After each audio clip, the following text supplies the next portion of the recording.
سے بلوغ کو نہیں پہنچے 3 دفعہ یعنی 3 اوقات میں تم سے اجازت لیا کریں.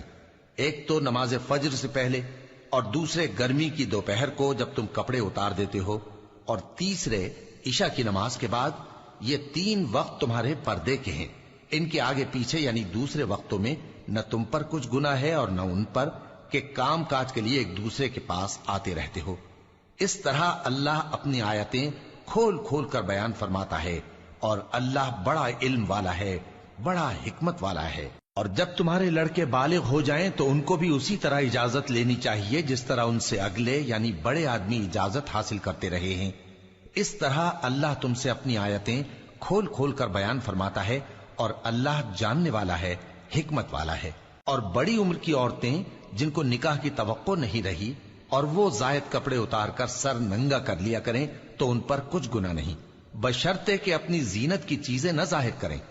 اور اگر اس سے بھی بچیں تو یہ ان کے حق میں بہتر ہے، اور اللہ سنتا ہے، جانتا ہے. نہ تو اندھے پر کچھ گناہ ہے اور نہ لنگڑے پر اور نہ بیمار پر اور نہ خود تم پر کہ اپنے گھروں سے کھانا کھاؤ، یا اپنے باپ دادا کے گھروں سے، یا اپنی ماؤں کے گھروں سے، یا بھائیوں کے گھروں سے، یا اپنی بہنوں کے گھروں سے، یا اپنے چچاؤں کے گھروں سے، یا اپنی پھوپھیوں کے گھروں سے، یا اپنے ماموؤں کے گھروں سے، یا اپنی خالاؤں کے گھروں سے، یا اس گھر سے جس کی کنجیاں تمہارے ہاتھ میں ہوں، یا اپنے دوستوں کے گھروں سے. اور اس کا بھی تم پر کچھ گناہ نہیں کہ سب مل کر کھانا کھاؤ یا جدا جدا. پھر جب گھروں میں جایا کرو تو اپنے گھر والوں کو سلام کیا کرو، یہ اللہ کی طرف سے مبارک اور پاکیزہ تحفہ ہے.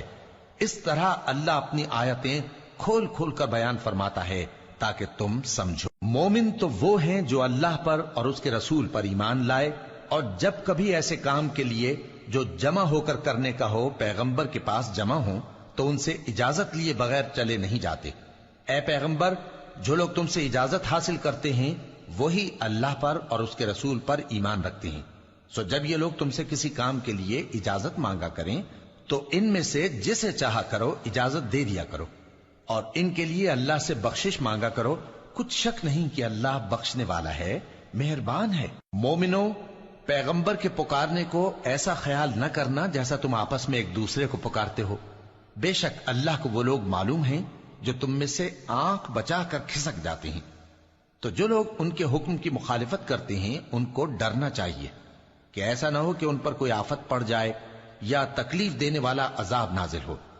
دیکھو، جو کچھ آسمانوں اور زمین میں ہے سب اللہ ہی کا ہے.